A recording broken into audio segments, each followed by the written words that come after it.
Assalamualaikum warahmatullahi wabarakatuh. Kita memasuki ke materi Pancasila sebagai paradigma kehidupan dalam bermasyarakat, berbangsa, dan bernegara. Baik, silahkan kita berdoa lebih dulu, saudara-saudara. Dimulai.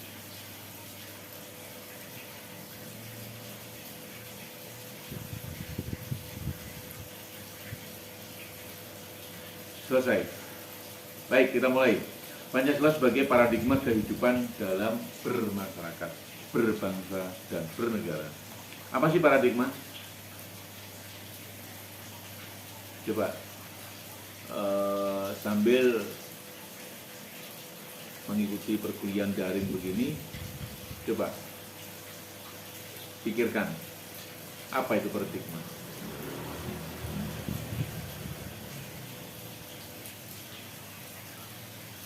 Nah, jadi gini, paradigma ini kalau yang pengertian yang paling abstrak itu adalah asumsi-asumsi ya. Nah, asumsi-asumsi. Baik itu asumsi-asumsi yang sifatnya dasar maupun asumsi-asumsi yang teoritis yang berlaku umum. Nah, sehingga dari asumsi-asumsi itu merupakan suatu sumber hukum, bisa jadi itu metode, juga bisa jadi itu penerapan daripada ilmu pengetahuan, sehingga dapat menentukan sifatnya, ciri serta karakter ilmu pengetahuan itu sendiri. Itu paradigma. Ada asumsi-asumsinya ya. Dari situ ada metode, kemudian dari metode kemudian menentukan sifat, ciri, karakter ilmu itu sendiri. Tapi dalam masalah ini, dalam masalah kita di mata kuliah Pancasila, istilah paradigma berkembang menjadi terminologi yang mengandung konotasi pengertian sumber nilai, kerangka pikir. Nah, paradigma itu kerangka berpikir. Apa sih di dalam pikiranmu? Nah, itulah paradigmamu. Orientasi dasarnya, sumber azasnya, serta arah dan tujuan suatu perkembangan, perubahan, atau proses dalam suatu bidang, termasuk bidang pembangunan, reformasi maupun pendidikan. Ya, pembangunan yang lain yang termasuk kesehatan juga ya, infrastruktur ya, itu juga paradigma itu. Jadi paradigma itu adalah kerangka berpikir, orientasi dasar. Itu paradigma. Ya. Di dalam kerangka pikir orientasi dasar, di situ di dalamnya pasti ada sumber nilai. Orang tidak bisa berparadigma kalau tidak ada nilai di dalam dirinya. Kalau orang-orang kecil mungkin ya, atau kita nongkrong-nongkrong begitu ya, paradigma bolehlah. Gambarannya gimana gitu lah. Itu penggambaran dalam sesuatu itu. Ya, kerangka pikir orientasi, dan itu punya sumber nilai. Ya, kemudian ada arah dan tujuannya. Kalau kita bicara Pancasila, ya arah tujuannya apa ya? Pembangunan ini, segala perubahan, perkembangan, kemajuan ini harus berparadigma Pancasila gitu. Dalam rangka Pancasila, dalam rangka Pancasila, dalam arah dan tujuan Pancasila. Itulah kira-kira ya, paradigmanya.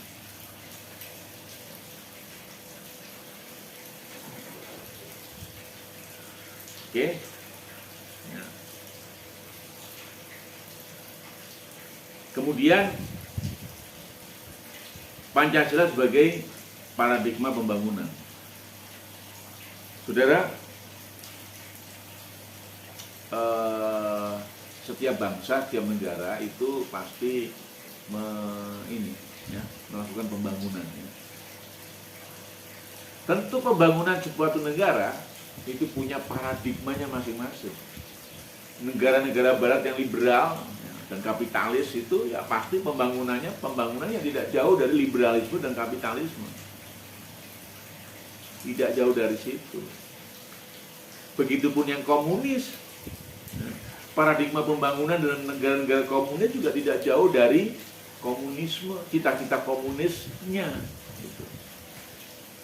Yang mana kapitalisme, liberalisme, dan kapitalisme itu bukan paradigma Pancasila. Tentunya kan begitu ya.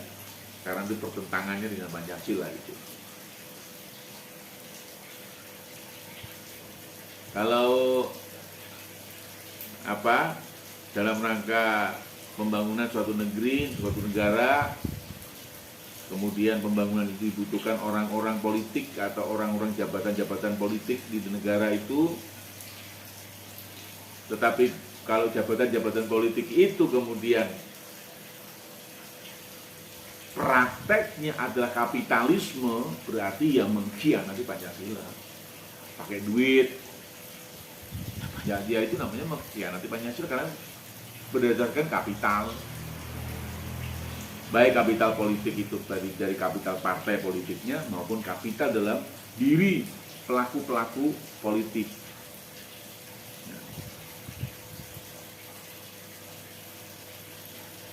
Jadi dibutuhkan satu paradigma Pancasila kalau kita mau konsisten. Ya. Kalau kita nggak mau konsisten ya kono-kono, mau apa? Mau paradigma pembangunan negerinya sebagaimana kapitalisme di negeri barat, ya silahkan. Kalau mau negara kita paradigma pembangunannya ke liberalisme, menjunjung kebebasan sebebas-bebasnya misalnya, atau kebebasan kebebasan yang tanpa batas-batas di mana keindonesiaan lah gitu kira-kira, yang tidak bisa disamakan lah kira-kira begitu. Ya silakan, karena itu paradigma pembangunannya yang liberalis. Nah, lalu bagaimana paradigma pembangunan negara Pancasila? Pancasila itu sendiri sebagai paradigmanya. Silahkan membangun semaju-majunya, dia harus tolak ukurnya tetap berada di dalam sebuah persatuan Indonesia ini. Siapa yang bersatu? Ya manusia-manusia yang adil dan beradab. Siapa sih manusia yang beradab? Manusia adil dan beradab itu pasti bertuhan. Yang manusia adil dan beradab kemudian yang bertuhanlah bersatu ini memilih wakilnya. Perwakilannya adalah wakil yang hikmat bijaksana karena memimpin manusia yang adil dan beradab itu atau kerakyatannya itu tadi. Yang kerakyatannya tadi berisi dari manusia-manusia yang adil dan beradab bertuhan, yang sudah bersatu dari Sabang sampai Merauke. Ya, hikmat bijaksanaan yang memimpin ini. Untuk apa? Untuk keadilan sosial bagi seluruh rakyat Indonesia. Jelas ya, keadilan sosial bagi seluruh rakyat Indonesia. Bukan keadilan sosial bagi seluruh pejabat Indonesia, bukan. Tak boleh itu. Kalau hasilnya yang berkeadilan sosial itu hasilnya para pejabat tok, ya berarti itu pengkhianatan Pancasila. Jangan ragu-ragu mengutarakan bahwa itu adalah pengkhianatan Pancasila. Karena kalau ingin Pancasila maka ya tentu harus keadilan sosial bagi seluruh rakyat Indonesia. Bagi seluruh rakyat Indonesia, nggak peduli seluruh rakyat Indonesia, rakyatnya itu kaya atau miskin, nggak peduli, seluruh dari tanpa kecuali. Nah, ini kerangkanya, kerangka pikirnya, itu arah tujuannya. Itulah kemudian paradigma Pancasila. Atau Pancasila sebagai paradigma pembangunan masyarakat berbangsa dan bernegara.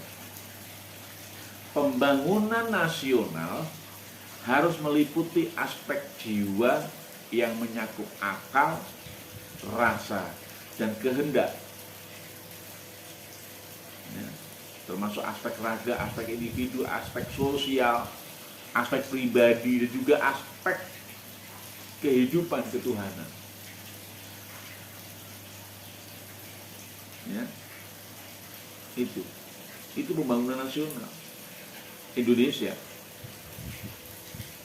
Paradigma pembangunannya apa? Pancasila. Wis, udah. Totaliternya ya di Pancasila pembangunan ini. Mau bangun apa saja untuk keadilan sosial bagi seluruh rakyat Indonesia. Jangan keadilan sosial bagi seluruh rakyatnya orang negeri sebelah, atau negeri yang bukan Pancasila. Harus rakyat, seluruh rakyat Indonesia. Udah, titik loh ya nih, keadilan sosial bagi seluruh rakyat Indonesia. Pembangunan apa saja, silahkan mau bangun apa saja, mau bangun pendidikan, mau bangun kesehatan, mau bangun infrastruktur, mau bangun apa saja, ekonomi, kemajuan-kemajuan, penguasaan sumber daya, ya. Mau pidato, mau diskusi, mau bersidang, ya, silahkan. Maka harus Pancasila, totaliternya harus Pancasila, sumbernya Pancasila, mewujudkan Pancasila, keadilan sosial bagi seluruh rakyat Indonesia. Ingat itu, keadilan sosial bagi seluruh rakyat Indonesia. Udah, ya, jangan sampai keadilan sosial ini untuk yang lain-lain. Ini stressingnya di situ ya. Kita bisa menilai pembangunan ini bagaimana. Apakah benar-benar keadilan sosial bagi seluruh Indonesia alias Pancasila ini, atau ya Pancasila campur-campur lah, liberal gitu kira-kira. Ya kita bisa menilai, pasti. Dan itu pasti bisa ternilai. Mahasiswa bisa menilai. Kalaupun tidak ada penilaian, maka pembangunan itu pasti bisa ternilai. Nah, ukurannya jelas. Karena apa? Sumbernya Pancasila, jelas. Nah, salah satu capaian yang ingin dicapai oleh kurikulum Pancasila ya ini. Yang ingin dicapai oleh pendidikan Pancasila. Betapa mahasiswa itu mempunyai jiwa raganya, ya, kira begitu, akar rasa dan kehendaknya itu, aspek individu, aspek sosial politiknya itu, dan kehidupan berketuhanannya itu Pancasila. Tujuannya Pancasila, persatuan. Siapa yang bersatu? Manusia yang adil beradab, yang bertuhan, bersatu Indonesia. Itulah manusia-manusia disebut kerakyatan atau rakyat. Dipimpin oleh siapa? Oleh hikmat kebijaksanaan. Baik hikmat kebijaksanaan dalam diri rakyat itu sendiri maupun hikmat kebijaksanaan dalam diri perpolitikan. Karena politik, aktor politik yang akan memimpin praktek bernegara berbangsa ini. Pelaksanaan bernegara, berbangsa, bermasyarakat itu pemimpinnya adalah orang-orang politik. Maka dia harus hikmat bijaksanaan.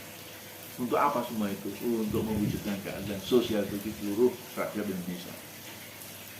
Saya ulang-ulang ini karena supaya mahasiswa kita semua benar-benar ini tracknya itu di situ, termnya di situ, jalannya itu. Tidak ada yang lain, bukan yang lain, tapi ini jalannya. Tidak ada apa namanya, tidak ada cadangan, tidak ada keraguan-raguan, tidak ada pengaruh persentase sedikit pun tapi benar-benar totaliter Pancasila. Ini jalannya Pancasila ini. Sumbernya, paradigmanya, termasuk realitasnya. Nggak ada yang lain. Ya. Nah, kemudian, ya, saudara, Pancasila sebagai paradigma pembangunan ini jabarannya dalam berbagai bidang pembangunan. Ya, politiknya dibangun, ya ekonominya dibangun, sosialnya dibangun, budayanya dibangun, hukumnya dibangun, pendidikannya dibangun, ilmu pengetahuannya dibangun, teknologi serta agamanya juga dibangun. Ya. Ini itulah, ya, politik, ekonomi, sosial, budaya, hukum, pendidikan, teknologi, apalagi sekarang zaman teknologi ini, IT, ya, informasi, teknologi informasi, IT. Kita dipengaruhi oleh kemajuan teknologi. Yang kemajuan teknologi itu berasal dari bukan Pancasila. Kita sehari-hari menggunakan WhatsApp dari mana itu? Dari negeri liberalis. Coba, Anda menggunakan HP apa? Ya tinggal Anda tahu aja mereknya ini merek apa, produksinya mana. Kalau produksinya China ya berarti paradigmanya ini hasil dari orang-orang berparadigma komunis. Kalau itu mereknya merek Amerika ya berarti produksinya dari negara yang paradigma pembangunannya adalah liberalis. Pertanyaannya, loh, kemudian kemajuan teknologi ini yang kemudian ke Indonesia ini yang mana?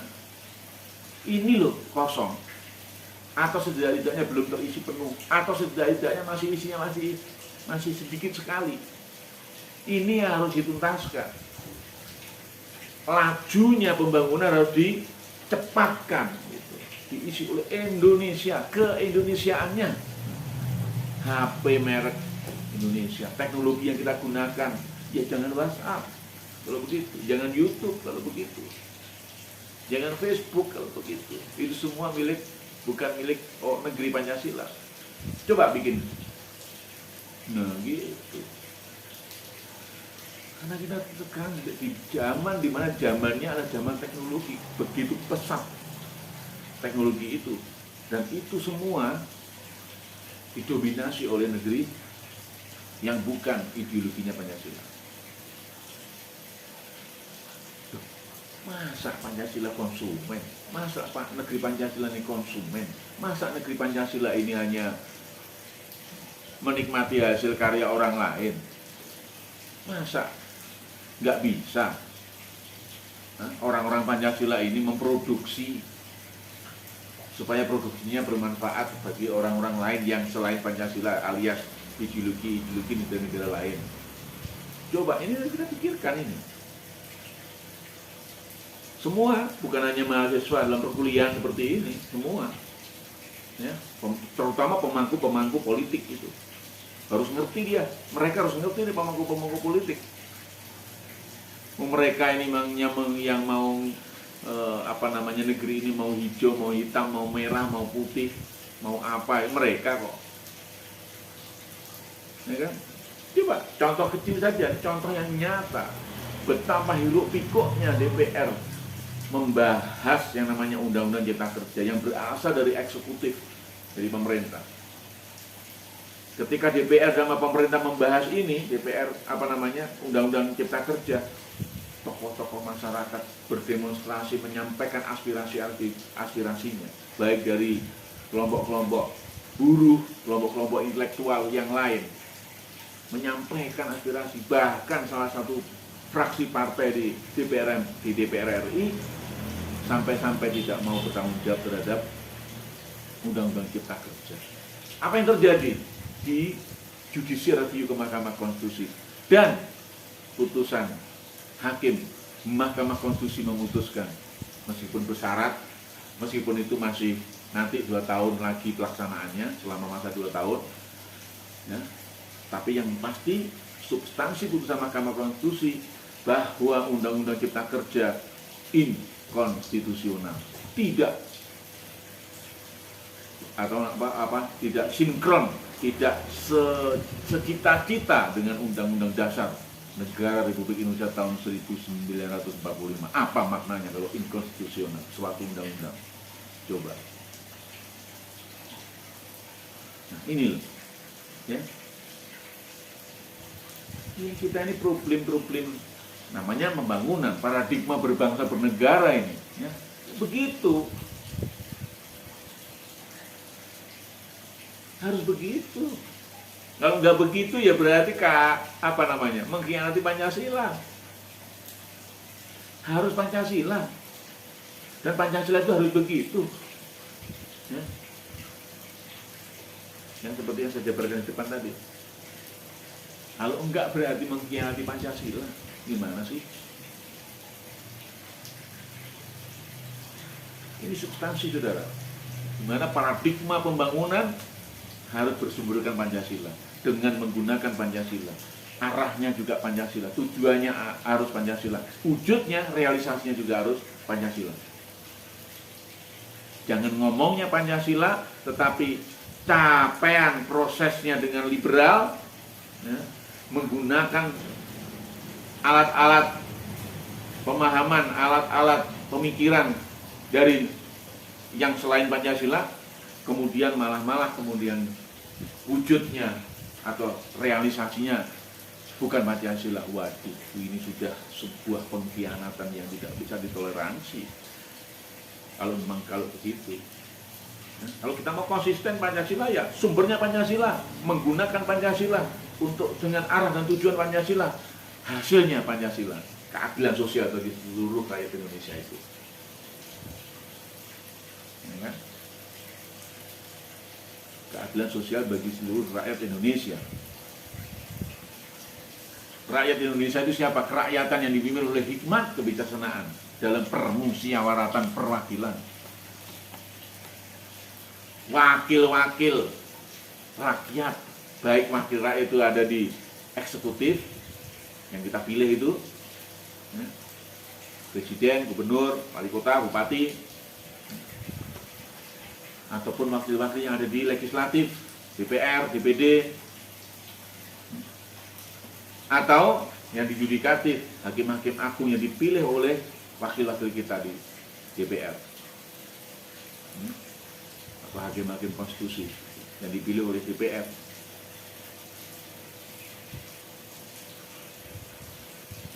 Itu semua wakil adalah hikmat kebijaksanaan.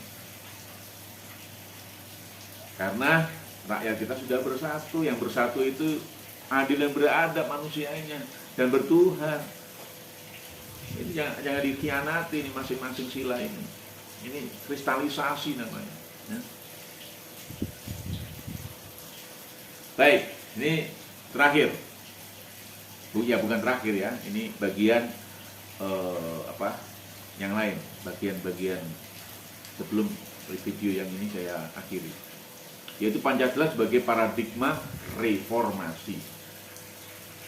Reformasi. Lalu revolusinya sudah, proklamasi kemerdekaan hasilnya. Orde lama, kemudian ada pergerakan, ada orde baru, lalu ada reformasi 98, nah ini reformasi 9 sampai sekarang. Sudah berapa tahun itu? Hampir 25 tahun ya. Reformasi itu apa? Melakukan perubahan dalam berbagai bidang.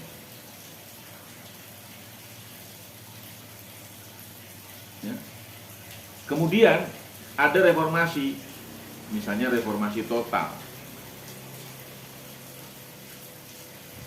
Nah, reformasi dalam konteks perubahan maupun reformasi total tidak mungkin bisa dilakukan kalau tidak dengan sumbernya, yaitu Pancasila. Tidak bisa. Dia akan carut marut kalau dia menggunakan sebagian liberal, sebagian kapitalis, sebagian sosialis misalnya, atau komunis sebagian, Kalau sebagiannya Pancasila nggak bisa, carut marut itu namanya. Harus kalau reformasi total juga harus Pancasila total, totaliter Pancasila, pokis Pancasila, jiwa Pancasila. Ya. Gitu. Reformasi harus memiliki tujuan, dasar, cita-cita serta platform, orientasi dari platform bagi bangsa Indonesia yang Pancasila.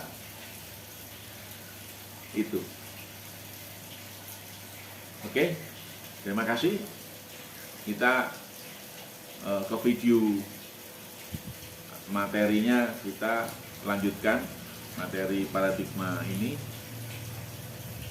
ke video berikutnya. Terima kasih. Wassalamualaikum warahmatullahi wabarakatuh.